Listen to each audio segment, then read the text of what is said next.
Bonjour à tous, bienvenue dans cette nouvelle édition. Kandia Camara prie pour la paix en Côte d'Ivoire à la faveur de sa visite en Italie. La ministre des Affaires étrangères a participé à une prière œcuménique pour la paix dans le monde, célébrée par le pape François. Le point de Michel Digri. La place Colisée de Rome, le temps d'une prière pour la paix dans le monde, a accueilli plusieurs personnalités politiques et guides religieux. La Côte d'Ivoire est représentée par une délégation conduite par la ministre Kandia Camara. Cette cérémonie de clôture de la rencontre internationale de la communauté Sant'Egidio aura permis aux fidèles des différentes confessions religieuses du monde, au terme d'une année marquée par la pandémie de Covid-19 et de nombreux conflits, de lancer des appels forts en faveur de la paix dans le monde. Vous avez vu tous les guides religieux avec à leur tête le pape. Et c'est une belle image. C'est un événement très important, très significatif, pour dire au monde qu'il n'y a pas de guerre entre les religions. Bien au contraire, les religions doivent se réunir. Après cette prière œcuménique, la ministre Kandia Camara a rencontré les responsables de la communauté Sant'Egidio. Nous avons suivi le pays et aimé le pays depuis très longtemps, et ça nous porte à avoir des programmes communs. Surtout sur l'éducation des jeunes, surtout en matière de relations internationales pour la paix et la réconciliation, à commencer bien sûr par la Côte d'Ivoire, mais dans toute la sous-région. La sous-région est un moment difficile, la Côte d'Ivoire est un havre de paix et de stabilité, a des fortes institutions. Le président Ouattara a tout fait pour renforcer le pays en ces derniers 10 ans, et je pense que Sant'Egidio va continuer à coopérer, surtout dans le domaine du dialogue interreligieux et de la paix. C'est une communauté qui encourage les leaders politiques ivoiriens à dialoguer, et donc nous sommes venus leur dire ici que les conseils qu'ils ont souvent donnés à la Côte d'Ivoire et aux leaders, ces conseils-là sont bien suivis. Aujourd'hui, il y a un processus de réconciliation qui est en marche. Aujourd'hui, les Ivoiriens vivent ensemble, travaillent ensemble.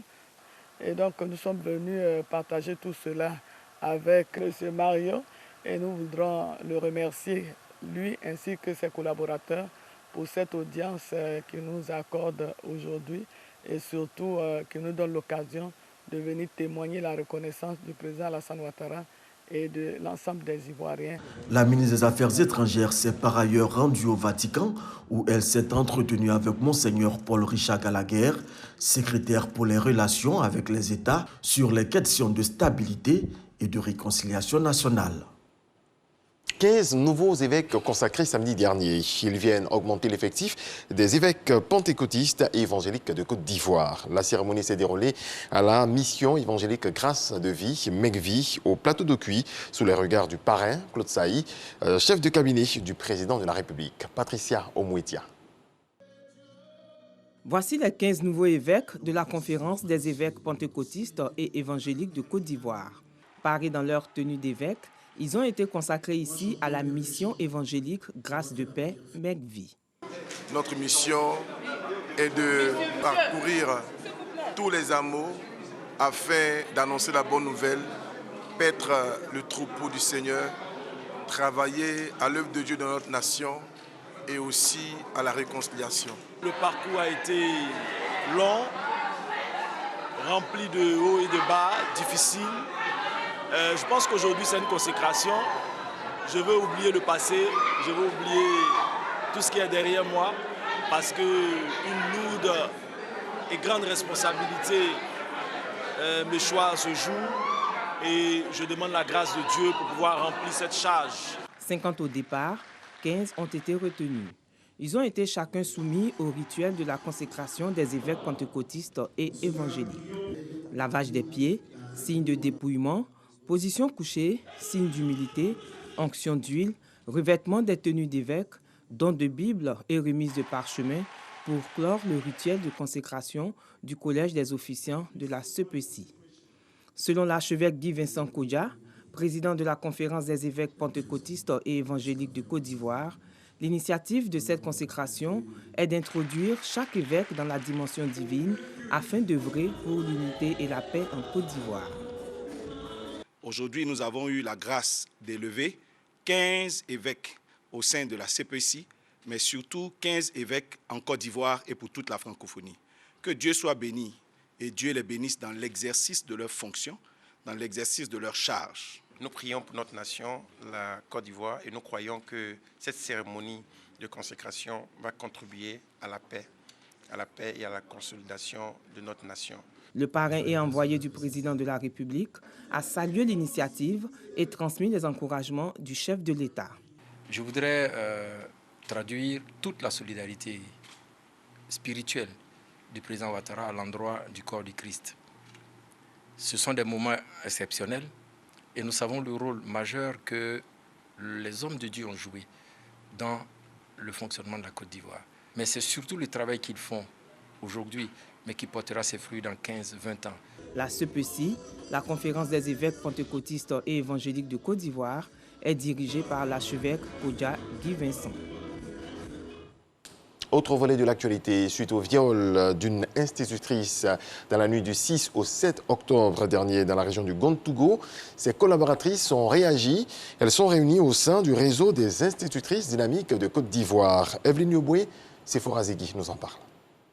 Dans la nuit du 6 au 7 octobre dernier, une institutrice a subi un viol dans la localité de Sandégué, dans le Gontougo. Ce crime a suscité l'indignation de ses collègues, mais aussi de la population.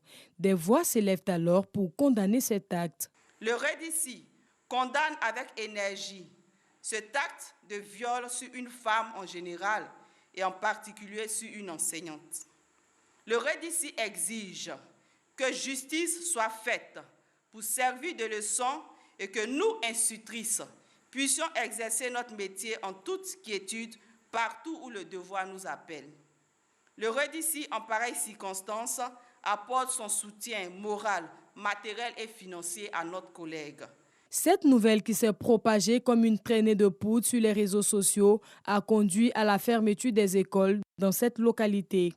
Le réseau des institutrices de Côte d'Ivoire appelle donc l'ensemble de la communauté éducative au calme. Pour rappel, c'est un jour après la journée mondiale des enseignants que le viol a été commis. Parlons d'une autre journée, la journée mondiale de la santé mentale a été célébrée hier 10 octobre 2021. C'est l'occasion de sensibiliser l'opinion publique sur les questions de santé mentale et mobiliser les énergies en faveur d'une prise en charge efficiente des patients atteints de maladies mentales. Suivant ce reportage. Hôpital psychiatrique de Bingerville, ici cohabitent 80 patients atteints de maladies mentales. 48 sont des cas sociaux. Pour détecter qu'une personne est atteinte d'une maladie mentale, c'est simple. Lorsqu'une personne ne réussit pas à gérer ses émotions, à maîtriser sa colère et à retrouver une vie à peu près normale, c'est déjà les premiers signes de troubles mentaux. Nous rencontrons Élise dans ce centre. Son fils y est interné depuis 8 jours. Il souffre de troubles psycho-émotionnels. C'est à la suite du décès de son père que tout a commencé. Toujours quand il se souvient de son papa, il pique la crise. Donc ça ne veut pas dire que c'est un fou comme ça. C'est la tristesse qui fait qu'il est devenu comme ça. La maladie mentale, bien que reconnue comme problème de santé publique, reste banalisée et ceux qui en souffrent sont presque abandonnés et stigmatisés. Les gens se plaignent que les parents abandonnent les malades. C'est le fait que c'est coûteux. Je suis venue demain lundi, ça me fait 8 jours, mais je suis à 235 000. Si je n'ai plus rien à la maison et que les autres viennent, ils seront obligés d'abandonner mon enfant. La Côte d'Ivoire a un nombre important de personnes souffrant de maladies mentales selon l'OMS, mais la prise en charge demeure une problématique. Les médicaments de psychiatrie coûtent excessivement cher pour les bourses de la plupart des 3/4 des malades qui viennent de milieux défavorisés. Donc il y a les malades qui sont bien pris en charge financièrement et les autres se débrouillent. Pour sensibiliser les acteurs du système sanitaire et informer les populations sur les troubles mentaux, une journée est dédiée. L'OMS s'engage à aider le pays à renforcer son système de santé mentale à travers tous les chantiers auprès du Programme national de santé mentale en vue d'accélérer les progrès vers la couverture sanitaire universelle. Comme dans plusieurs pays, les données sur la santé mentale ne sont pas documentées. Selon l'OMS, la santé mentale reste encore un sujet sans grand intérêt du fait des préjugés. La Journée mondiale de la santé mentale est l'occasion pour nous de lutter contre la stigmatisation afin que davantage les personnes se sentent capables de demander de l'aide aux services de prise en charge dans toutes les régions de la Côte d'Ivoire. Le 10 octobre de chaque année est décrété Journée mondiale de la santé mentale par l'OMS. On reste dans le domaine de la santé et on se rend à l'Institut national des agents de santé pour assister à la sortie de la première promotion des inspecteurs de soins. Ils sont 72 et auront pour mission d'assurer la qualité des soins infirmiers et la sécurité des malades dans les établissements sanitaires du pays. C'est ce que nous dit Jean-Marc Djadji. 72 inspecteurs de soins de l'INFAS promus pour la première fois. C'est sous le nom de promotion Loukoudia que ces nouveaux inspecteurs reçoivent leur diplôme après 2 années de formation. Ils devront auditer, encadrer et veiller au respect des normes en personnel d'équipe de soins dans les 113 districts sanitaires du pays. Nous devons intervenir pour pouvoir redynamiser, je dirais, le travail des uns et des autres, pas en les sanctionnant, mais en découvrant ce qui n'est pas bon pour qu'on puisse parfaire. Probité, rigueur et qualité sont les valeurs que l'Institut national des agents de santé INFAS désire inculquer à ses étudiants. Grâce à une procédure d'encadrement, de contrôle, de supervision et d'évaluation quotidienne des professionnels infirmiers et sages-femmes, l'inspecteur de soins contribuera à tous les échelons de la pyramide sanitaire à l'amélioration constante de la qualité de la prise en charge de la population. Le ministère de la Santé et le secrétariat d'État aux affaires maritimes ont tenu à encourager cette nouvelle cohorte d'inspecteurs de soins. Vous êtes la première promotion d'inspecteurs de soins en Côte d'Ivoire. Ayez constamment à l'esprit que de votre comportement sur le terrain dépendra l'avenir de cet emploi. Cette journée marque donc le début d'une ère nouvelle.